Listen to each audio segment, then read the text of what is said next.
આટા છૂટા નાના નાય તેલ થઈ જાય એટલે મિત્રો પેલા આવશે ખડો મસાલો.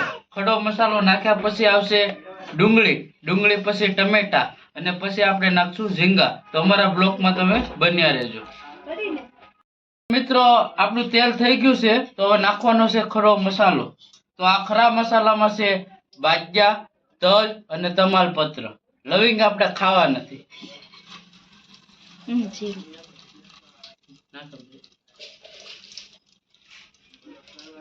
તો મિત્રો ખરા મસાલા નાખ્યા પછી આપણે નાખવાનું છે જીરું.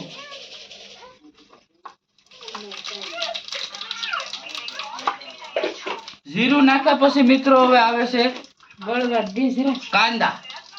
તો કાંદા નાખી દઈએ આપણે.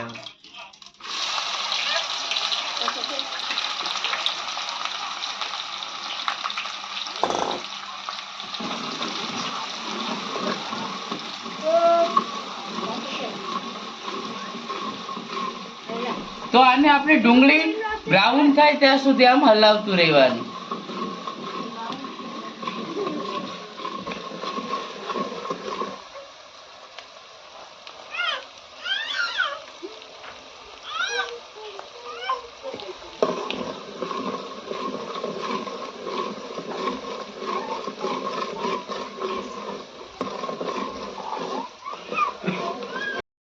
મિત્રો હવે આવે છે ટમેટા.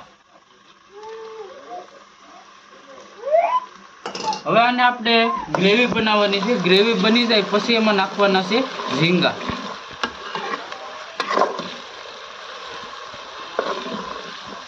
ઝીંગાના શાક પછી અમારું બીજું શાક તૈયાર થાય છે. રાની વિક્ટોરિયા અત્યારે બીજું શાક સમૂહ કરે છે.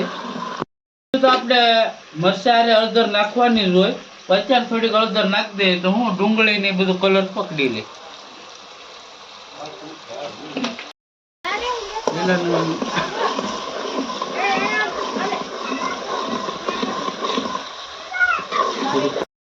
લગભગ આપણે 15 મિનિટ જેમ આમ હલાવતા રહીએ એટલે ગ્રેવી ટાઈપ થઈ જાય. હજી 10 મિનિટ રહેવા દેશો એટલે ગ્રેવી બની જાય. પછી આપણે એમાં ઝીંગા નાખીશું.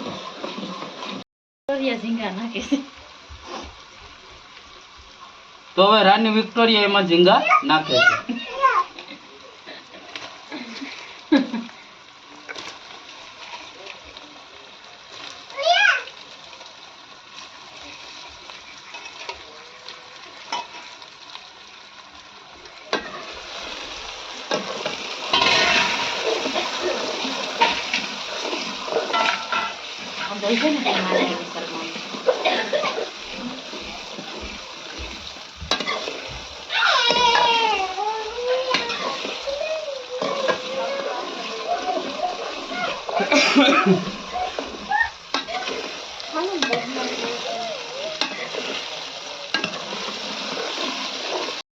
તો આપણે ઝીંગાને પણ 15 મિનિટ ફ્રાય થવા દેવાના. પછી એમાં આવશે મરચું, હળદર અને ધનિયા પાવડર.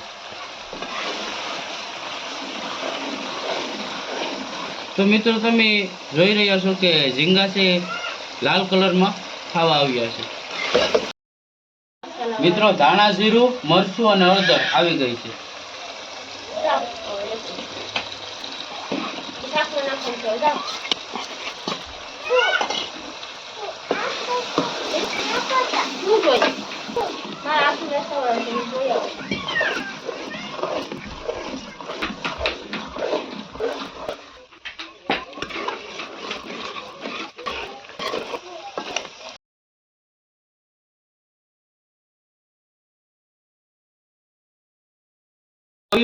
થોડીક તો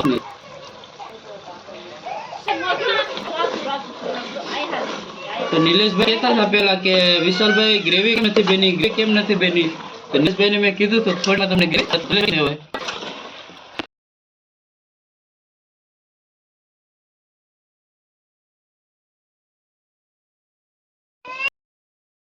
આવવાનું છે તેલ છોડી દે ત્યાં સુધી આપણે હલાવતું રહેવાનું છે. એટલે મરચી જાય ફૂલે ફૂલ. એટલે શાક તમારો 1 નંબર સ્વાદિષ્ટ બને.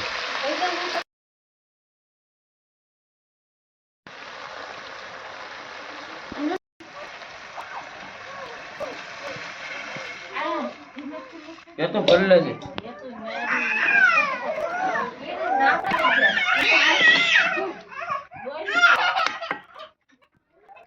પાણી ભર મિનિટ સડે એટલે શાક આપણું રેડી થઈ ગયું છે.